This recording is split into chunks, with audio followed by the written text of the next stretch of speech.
Episode 7 शुरू होता है। हम देखते हैं कि सभी सोल्जर्स मेन कास्ट को घेर लेते हैं और दूसरी ओर डीमन अपनी पावर्स यूज करता है और सभी पर हमला करता है।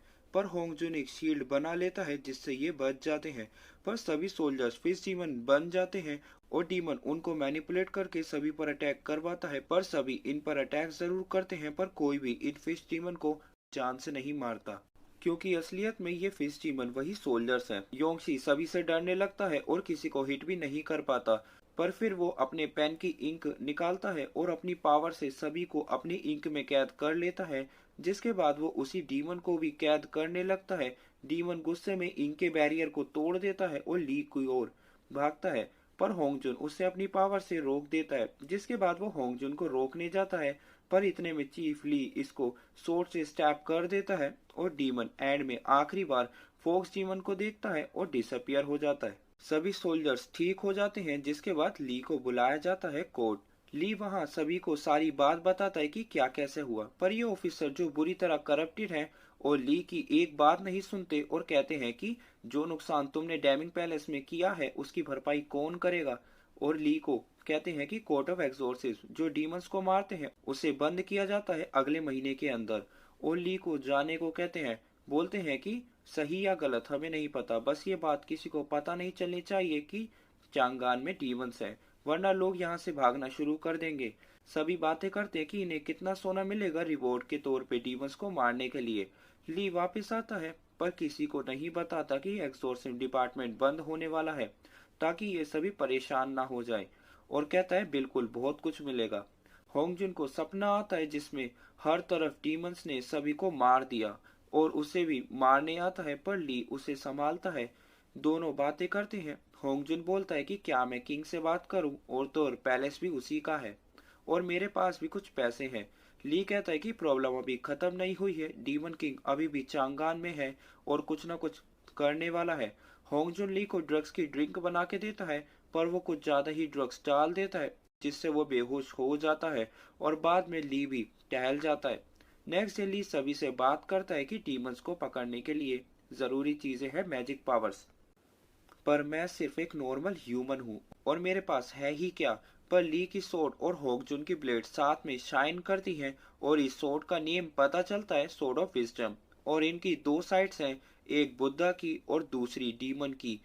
ली कहता है कि हमें डीमंस पे फोकस करना चाहिए। अताई कहता है डीमंस को हमने मार दिया, केस खत्म। पर ली उसी बात को कहता है कि डीमंस ने उस मरी हुई लाश को जलाया था जानबूझकर, और उस डीमन ने भी कहा था कि इंपीरियल एग्जामिनेशन पे वो ली को दर्दनाक मौत देगा। मतलब इंपीरियल एग्जामिनेशन के साथ इनका कोई बड़ा प्लान जुड़ा है, हमें इसकी इन्वेस्टिगेशन करनी चाहिए। अताई और रिगैन को ब्यूटी हाउस भेजता है और योंगसी और होंगजुन को इंपीरियल कॉलेज। ली को ऑफिसर जो कि ली का ब्रदर भी है कहता है कि ये सुप्रीम कोर्ट के ऑफिसर्स सभी से डीमन की सच्चाई छुपा रहे हैं और ली को सावधान रहने को कहता है।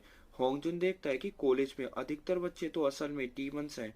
तभी दो डीमन स्टूडेंट इन पर शक करते हैं और इन पर अटैक करने वाले ही होते हैं कि तभी वहां एक तीसरा स्टूडेंट इनसे गलती से टकरा जाता है और ये उसे मारते हैं और उसे बुली करने लगते हैं। होंगजुन उसे रोकता है, पर ये होंगजुन का गला पकड़ लेता है।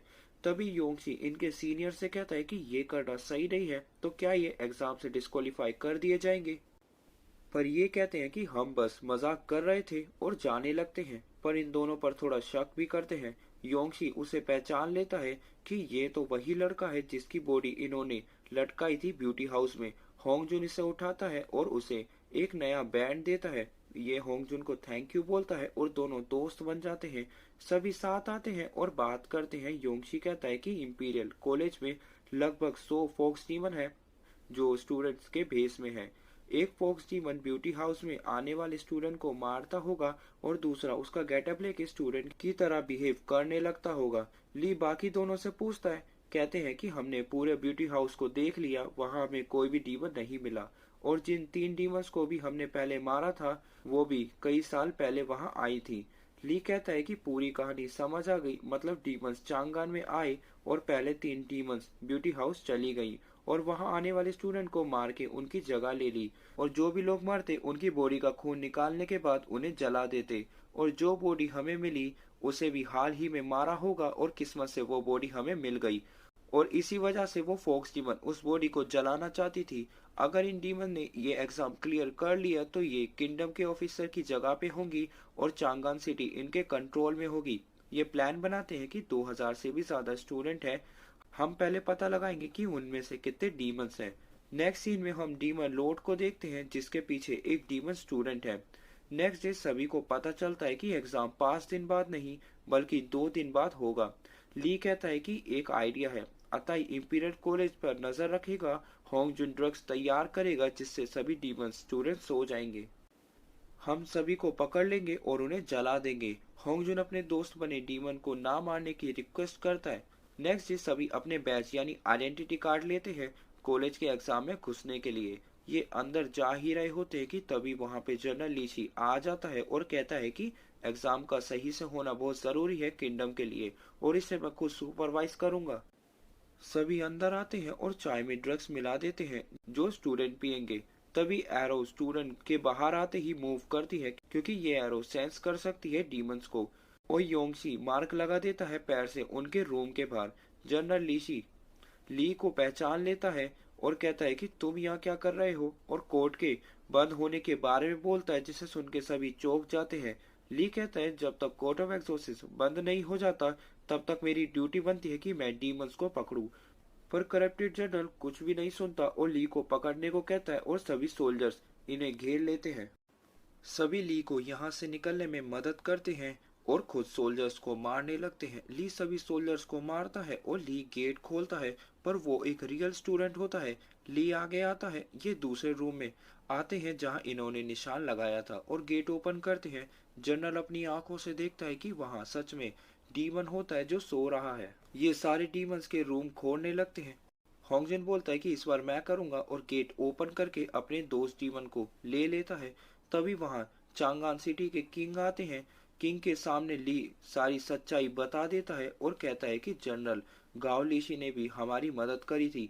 यहाँ ली गेम खेल गया क्योंकि अगर जनरल ने हाँ नहीं बोली तो वो दोषी होगा कि उसके होते हुए डीमन इंपीरियल एग्जामिनेशन में पार्टिसिपेट कर पाए। और लीशी बोलता है कि अब किंग को पता चल जाएगा डीमंस के बारे में तो कोर्ट ऑफ एक्सोर्सिज्म अब बंद भी नहीं किया जाएगा।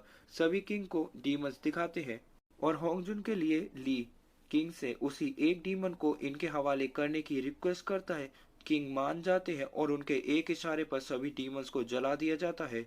ली किंग को डीमन किंग के बारे में बताता है और किंग बहुत गुस्सा होते हैं ये सुन के। ली और होंगजुन जाते हैं और उसी डीमन फॉक्स को छोड़ देते हैं और ये सीन यही एंड हो जाता है। डीमन किंग कहता है सभी को हमारे बारे में पता चल चुका है, अभी के लिए शांत रहना ही ठीक रहेगा।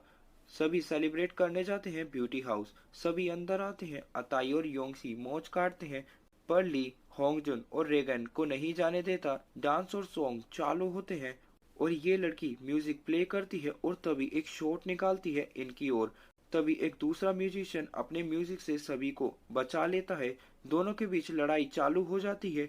डीमन गर्ल बहुत पावर यूज करती है और ये आदमी शूट करता है और डीमन गर्ल यही मर जाती है। हम उसी डीमन गर्ल को देखते हैं जो डीमन किंग के साथ थी और वो इस आदमी को जाते देखती है और उसी आदमी को देखकर ली कहता है कि ये मेरे साथ काम करता था जब मैं लोंगबू आर्मी का ऑफिसर था। नेक्स्ट डे ली को कई सारे केसेस दिखाए जाते हैं। कहते हैं कि ये सभी डीमन से रिलेटेड केसेस है। सभी आते हैं और केसेस पढ़ते हैं जिसमें लिखा है कि बच्चा पूरी रात रोता रहा, शायद किसी चुड़ैल का काम हो सकता है। दूसरा केस पढ़ते हैं कि एक खच्चर चौका और सिटी के बाहर जाके गायब हो गया, शायद किसी डीमन का काम है। तभी होंगजुन कहता है कि कैरावान में हमला हुआ और 12 लोग मारे गए। और दूसरे केस में एक आयरन स्मिथ यानी लोहार ने अपनी वाइफ को हैमर से मार दिया। ली कहता है दोनों केस एक जैसी है। ली अताई और योंगशी को आयरन स्मिथ के केस में इन्वेस्टिगेट करने भेजता है और खुद पहले केस में जाता है। वहां आके इन्हें पता चलता है कि यहाँ के मालिक ने खुद सभी लोगों को मारा और एंड में खुद को शॉट मार ली और सभी का खून भी गायब है।